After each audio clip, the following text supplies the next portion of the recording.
Welcome to Change the Narrative. This is Kim. This is Lamb. What up, world? What up, Lamb? Just here, man, chilling, man. Just thinking about this special guest we got today. Yeah, I'm Episode excited, man. 23. Yep, I'm excited. I'm excited. We get to talk to and feature a Belizean American artist.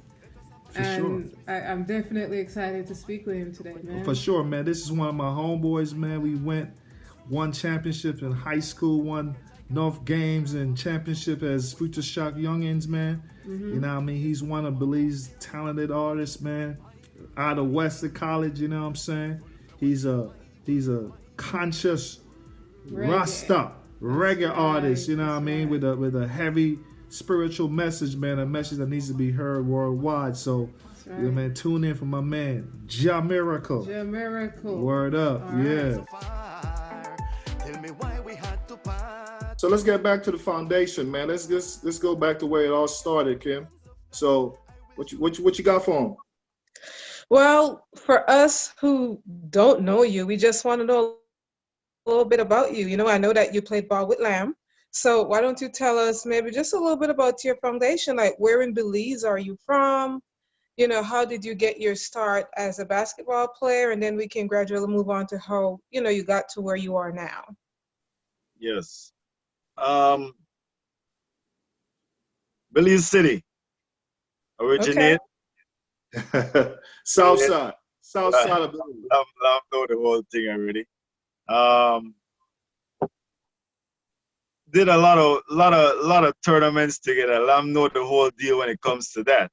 Oh yeah. I went to a school, an institution called Grace Primary School. So for those who may not know, you know, that was my primary institution for education. That's Then right. went on to Western College where Lam and I then became teammates, you know, Yes, sir. in an institution because we were also teammates at a younger level with us, with Polo Lightburn team called Future Shock. So it's been a long road where basketball is concerned. Yes, I must testify to that. So my thing is this, man. Again, because the people that really knows you, bro. All right. I mean, I'm talking about the people from the '90s and so on and so forth who really know who you are. They remember you as the point guard who carved up everybody in the championship, and as the basketball player. So, what made you even get into basketball, man? I mean, how you picked that up?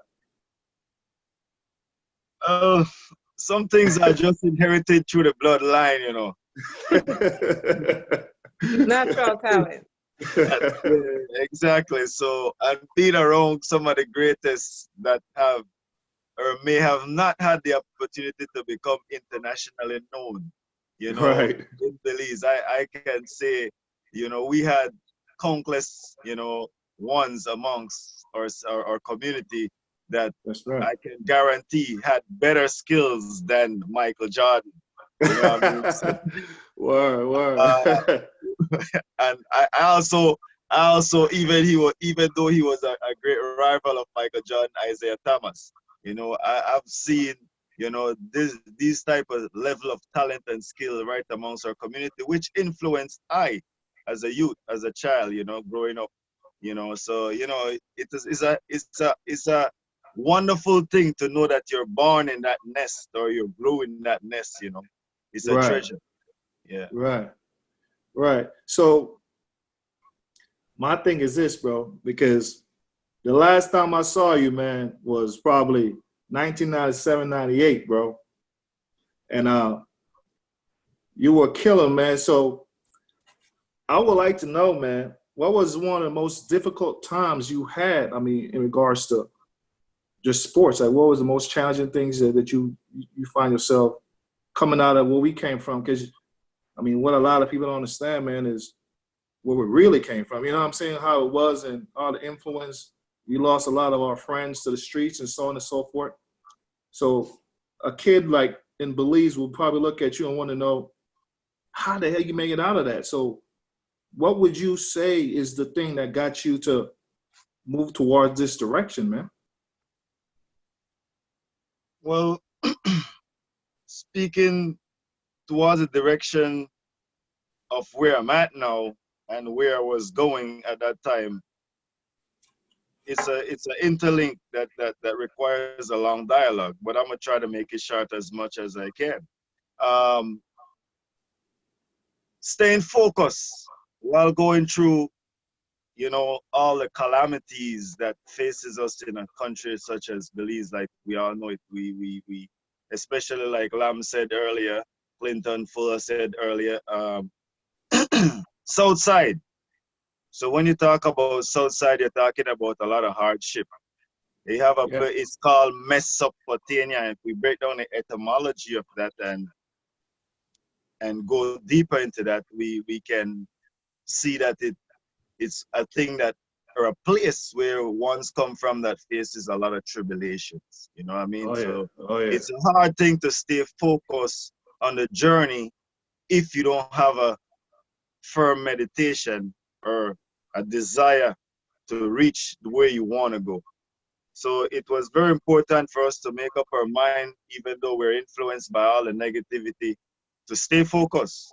And I'm grateful to know that I was a child who grew up in a household with a grandmother, mother, and all the other influence of the rest of parents, also influence of my father, even though far, to have discipline, and treasure the Right. rudiments, treasure the principles, which we call the principles, and move farther focusedly, And Right. today it emerged, comes to this, it grew to this, staying focused even in the music.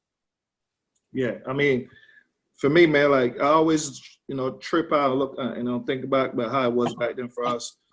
Like for me personally, I had a conversation with one of my close friends, that grew up with us as well, and we just sit down, we talked about how many of our friends we lost, and I got up to 100 of my best friends that died, man, and plus. When it got to 100, I stopped counting.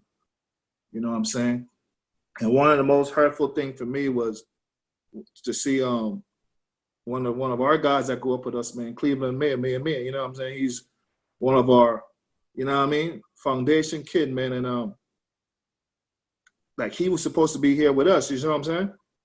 And I'm trying to figure out if, if you can say like, I mean, where did he went sideways and we went the other way? Because we came out the same situation, bro.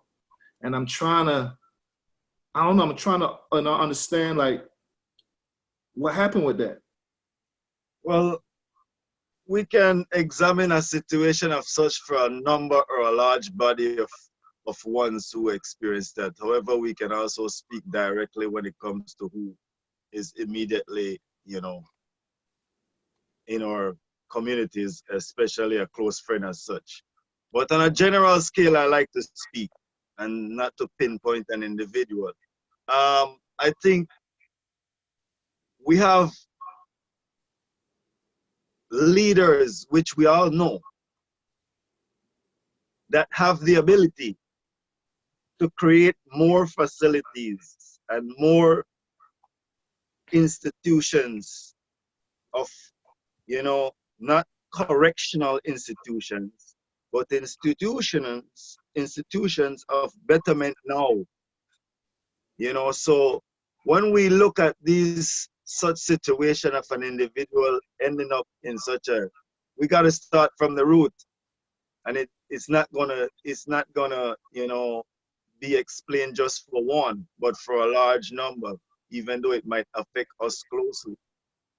I myself, like I didn't really specify this, and I don't choose to specify these things on international media, but at some day, we have to unveil what needs to be unveiled. I myself was, faced with many situations where, not to say drugs, but to say the influence of situation which would draw you or pull you towards having the eager or the ego as well to take someone's life because someone trying to take your life. So within the bracket of self-defense. So I mean, it's a lot of things that affect us as we go along that can detour us But Right. luckily, some of us may be able to get the opportunity to come abroad and see, you know, a different perspective and see, you know, where we can become more. Unfortunately, this is not the situation for those who do not get out, but we try our best to influence those who still are in, and try our best to influence those who come also not to go in the wrong road.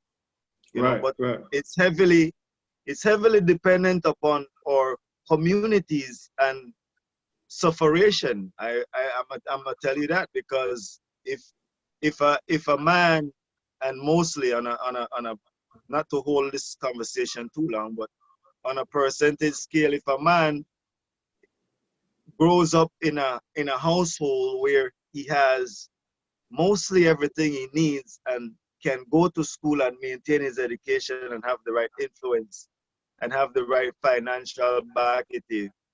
And this heavily also depends on what part of the country you live in. Sometimes in Belize, that you will have this ability to maintain control over your children and all these things such that they can become the best. Yeah, it's unfortunate that the minority is always the majority. Right. And we face these situations heavily in the poverty regions, you know. Yes.